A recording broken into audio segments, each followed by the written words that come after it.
ఇప్పుడే ఒక అవార్డీ తౌడు రాజు గారు, అతని డివోషన్ చూస్తే నాకు చాలా ఆనందం కలిగింది. ఆయన ఒకే మాట చెప్పాడు, తెల్లవారితో నిద్ర లేచి 6 గంటలకే వెళ్ళి ఏ ఆశయం కోసమైతే మనం మాట్లాడుతున్నామో ఆయనకు అప్పచెప్పిన అన్ని ఇండ్లు కూడా పొడి చెత్త, అదే మరి తడి చెత్త వేరువేరుగా చేసి డ్రమ్స్ ఇచ్చి ప్రాపర్గా ఎగ్జిక్యూట్ చేసిన పనిని గర్వంగా చెప్పగలుగుతున్నాడు. అది అతనికి ఉండే ఆ పని పట్ల భక్తిభావం.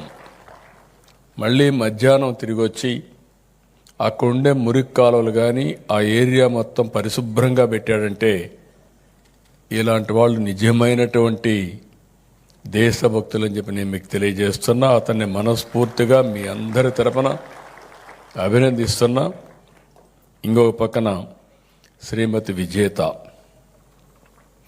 ఆవిడ చేసిన పని మీరు చూస్తే ఒక కన్విక్షన్తో చెత్త నుంచి కాంపోస్ట్ తయారు చేసి ఆ కాంపోస్ట్ అంతా కూడా